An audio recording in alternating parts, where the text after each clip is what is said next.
Today, we are going on an absolutely epic adventure with one of the greatest travelers on our planet. Yep, we're going to follow the amazing, non-stop journey of a single drop of water. I mean, have you ever really thought about it? What would it be like to just float? To drift high above everything? Or what about falling from the sky in a massive rainstorm?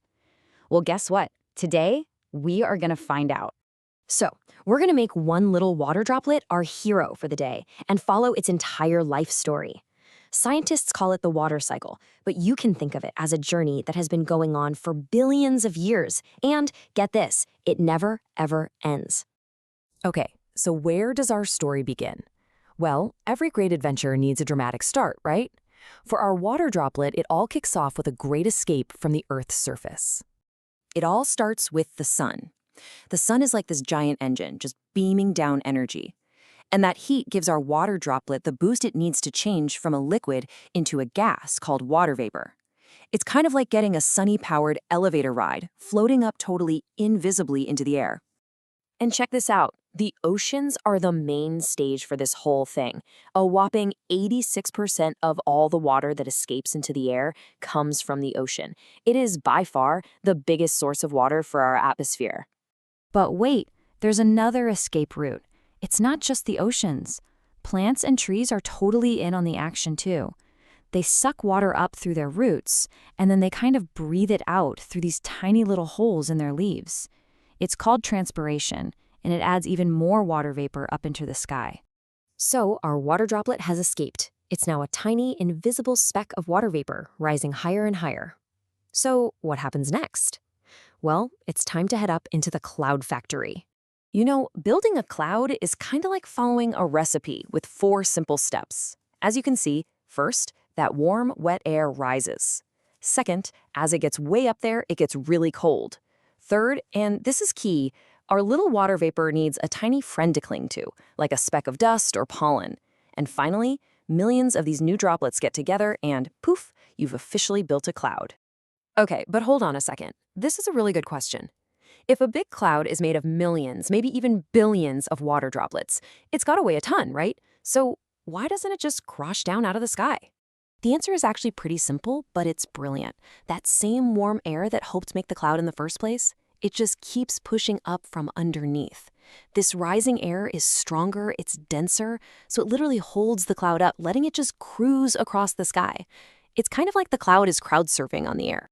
All right, now that our water droplet is living the cloud life, let's become official cloud spotters.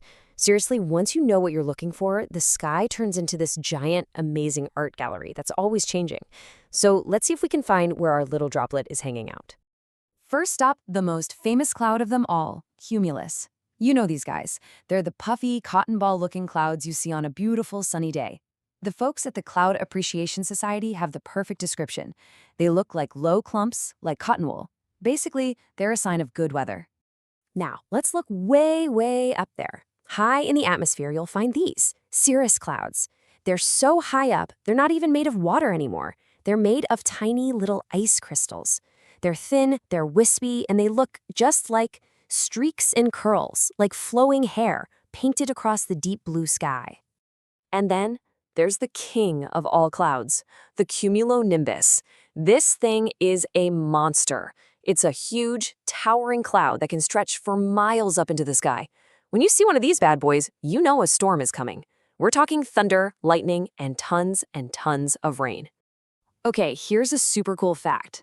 Ever see those long white trails that airplanes leave behind them? They're called contrails, and they are basically human-made clouds. The hot, wet exhaust from the plane's engine hits that freezing cold air up high, and the water vapor instantly freezes into a long, skinny cloud. It's pretty wild to think we're making our own clouds up there. So, our little water droplet has had a great time floating around in its cloud, seeing the world from above. But, you know, it can't stay up there forever.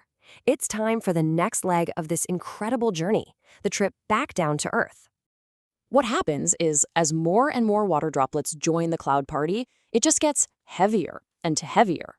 Eventually, it gets too full, and gravity's like, all right, time's up. The cloud has to release all that water, which then falls back to Earth as rain or snow or even hail. That whole process is called precipitation. Our droplet is finally on its way home. So, splat, our droplet has landed, but now what? Well, it's got a few choices, kind of like a choose-your-own-adventure. It could become runoff, just flowing over the land and into a river. Or it could infiltrate. That's a fancy word for soaking into the ground, where plants can drink it up. Or it might go even deeper and become groundwater in what's called an aquifer. But no matter which path it takes, it's always moving, always on a journey that sooner or later leads it right back to the ocean. The water cycle has been this powerful, balanced system for billions of years. But scientists have noticed that its journey is changing. It's getting a little bit wilder. So this slide really breaks it down.